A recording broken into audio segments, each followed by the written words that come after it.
My name is Mackenzie. I am only 20 years old, but I am on the brink of getting married. While the expectations were very high, there was one thing that bothered me. It was that my parents decided on my engagement. They believed that he was the ideal partner for me. According to them, it was because I felt love for him. I had a 26-year-old sister, Laura. She wasn't married yet. I felt there was a hint of jealousy in her gaze. When she talked about my engagement, she seemed to be trying to hide those feelings. Laura was by no means unattractive. In fact, she was beautiful and charming. What irritated me the most was that, while I had been working as an office worker since I was 16 to support myself, she always seemed to be lazy. She had never held a proper job and relied on our parents. I recall one particularly striking conversation.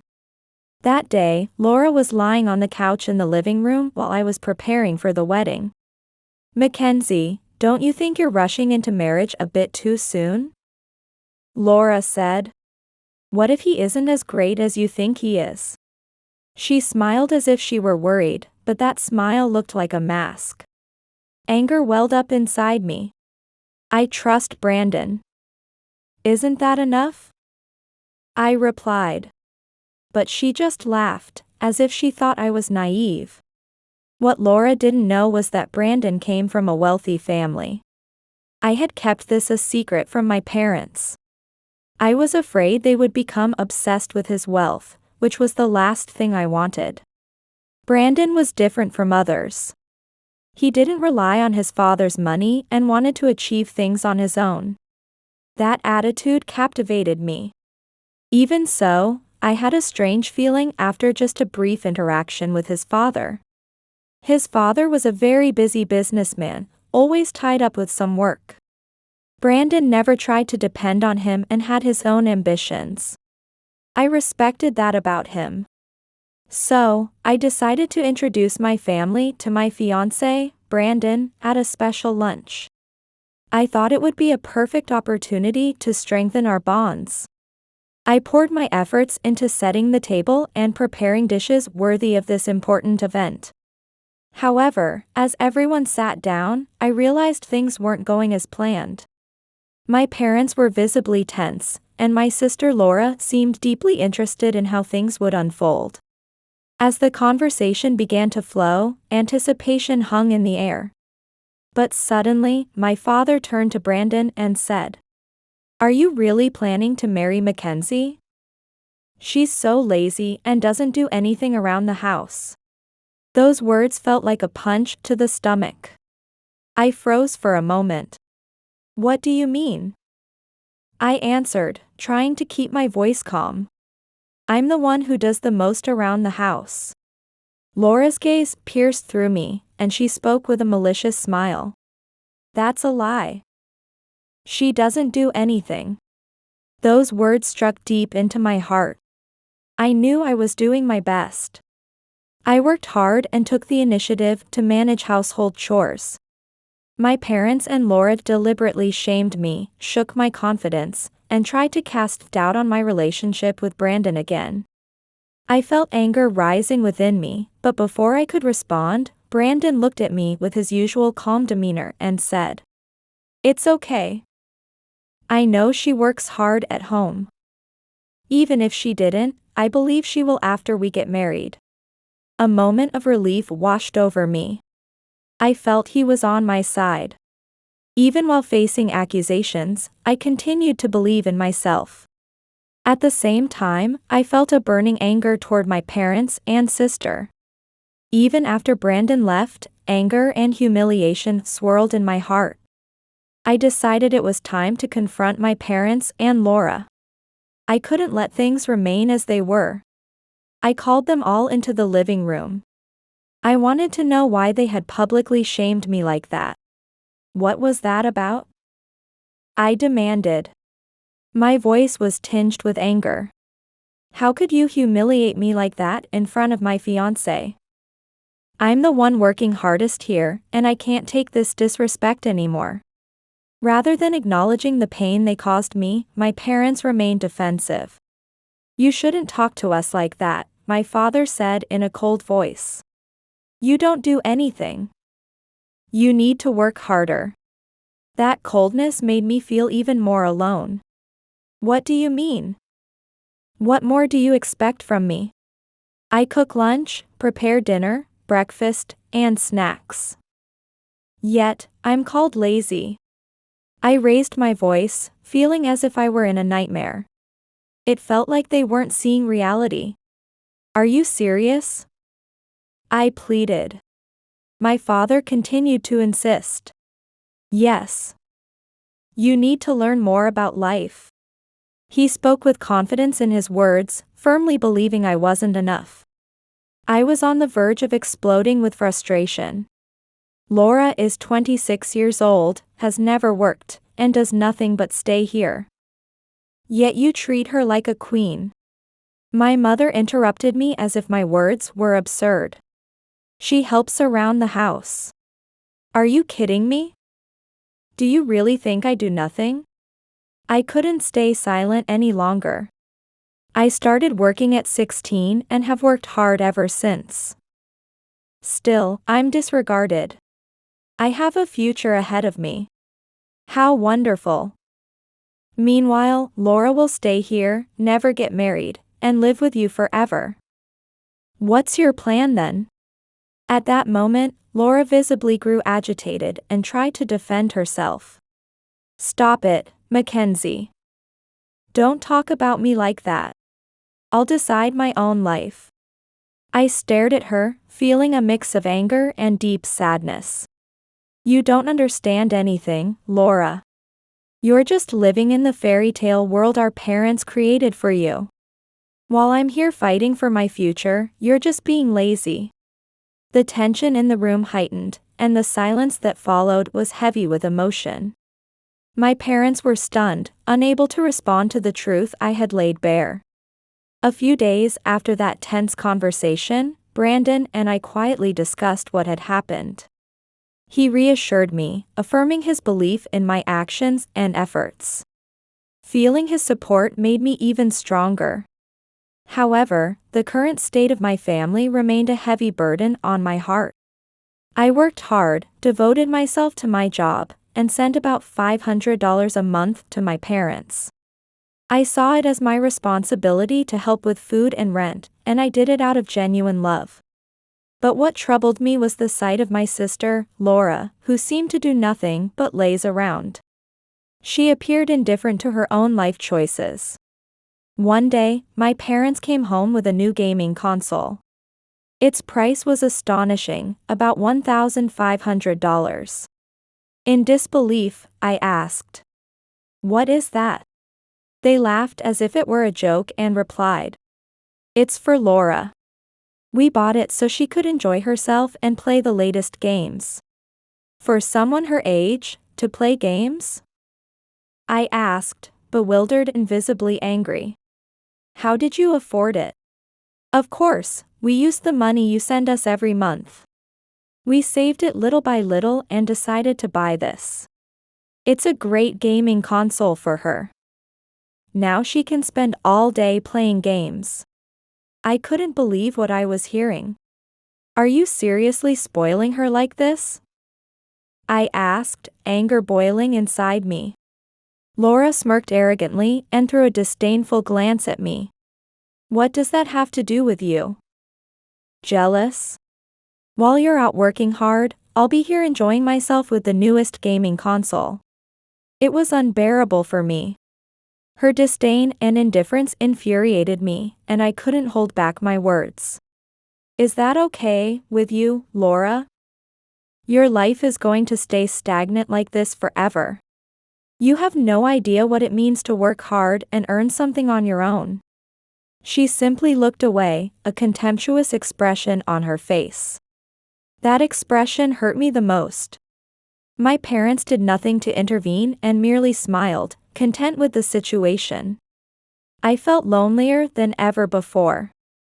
It was as if I were fighting against a family system that resisted change. The sense of helplessness was overwhelming. I felt the need to take action. On the day Brandon returned from a business trip, the sun was shining, and there was an unusual sense of peace in the air, contrasting with the usual family tensions. We lay on the sofa, laughing and sharing our dreams for the future. At that moment, my father entered the room with a nostalgic tone. He seemed eager to share a story from the past. Listen.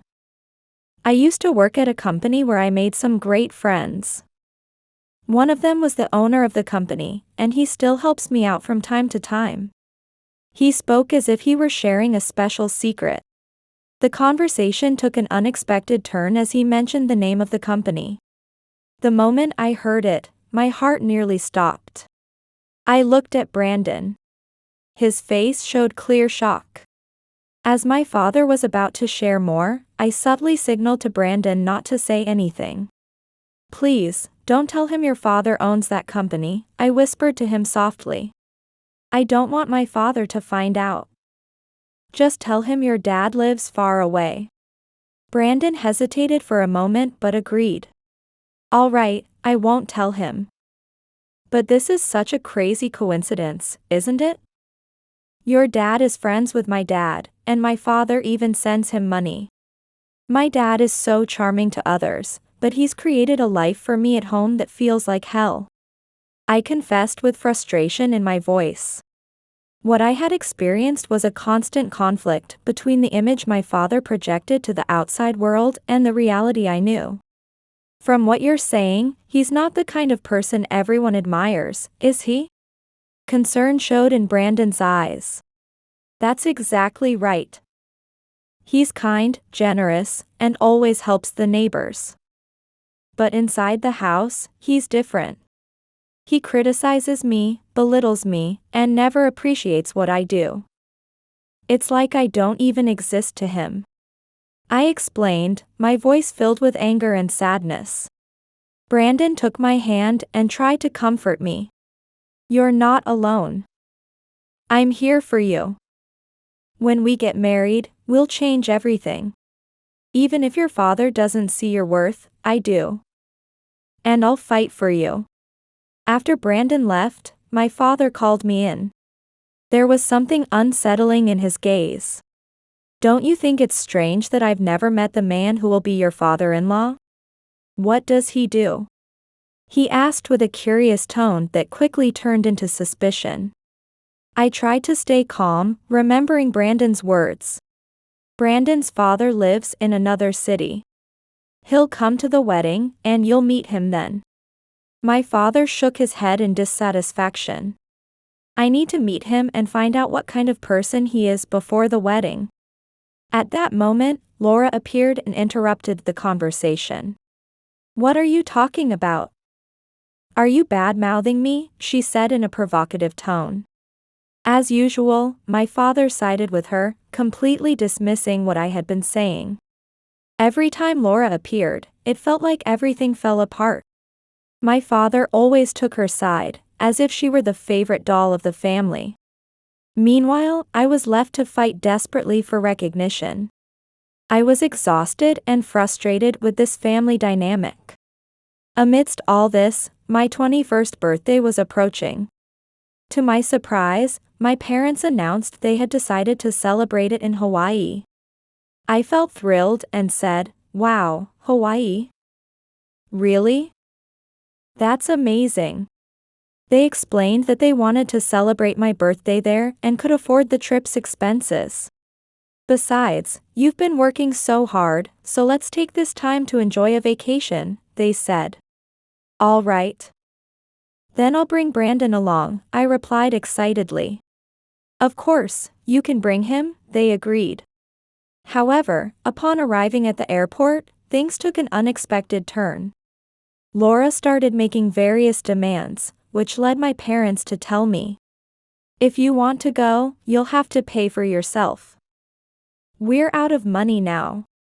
I looked at Laura, feeling a surge of frustration. Laura, you've done it again. My parents were supposed to cover my travel expenses, but your selfish attitude has ruined everything. What was supposed to be a special celebration turned into a scene of conflict. Then, my parents left me at the airport. Here's the address of the hotel in Hawaii. Come on your own if you want, they said before leaving. I stood there, but I didn't have much time to process the situation.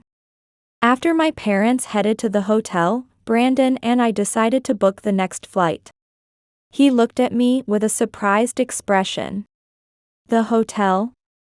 Is that the hotel's name? He asked, visibly confused.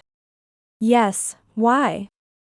I replied, trying to understand the meaning of his reaction. He widened his eyes and stared at me intently. That hotel is owned by my parents. My heart raced, and I asked in disbelief, really? Brandon spoke with anger in his voice. This is unacceptable. They abandoned you. We need to put an end to this. Your father, mother, and sister should all pay for what they've done to you. His words echoed in my mind. This trip, which was supposed to be a celebration, was quickly turning into a battlefield. When we arrived at the hotel, I saw my parents and sister sitting at a table enjoying their meal. The moment they saw us, they began mocking me. But this time, I wasn't going to stay silent. I felt this was my chance. I mustered a restrained smile, gathered my courage, and decided to reveal the truth. There's something I need to tell you all. The air was heavy with tension. Brandon is the son of the friend who has been helping my father financially every month. And the owner of this luxurious hotel you're staying at is also his family. My parents' faces turned as pale as snow, and an awkward silence fell over the room. At that moment, Brandon's father entered with a warm smile, greeting everyone. However, noticing my expression and the awkward atmosphere, his smile shifted to concern. What's going on here? He asked firmly, looking at me. I explained everything. The humiliation I had endured, being abandoned at the airport, and the lack of respect I had received. As he listened to the stories of indifference and control my family had shown me, Brandon's father's expression grew stern. This kind of behavior is unforgivable, he shouted, turning to my father. Is this how you treat your daughter and my son's future wife, while calling yourself my friend? My father tried to stammer a response, but no words came out. Brandon's father continued, his voice imbued with commanding authority.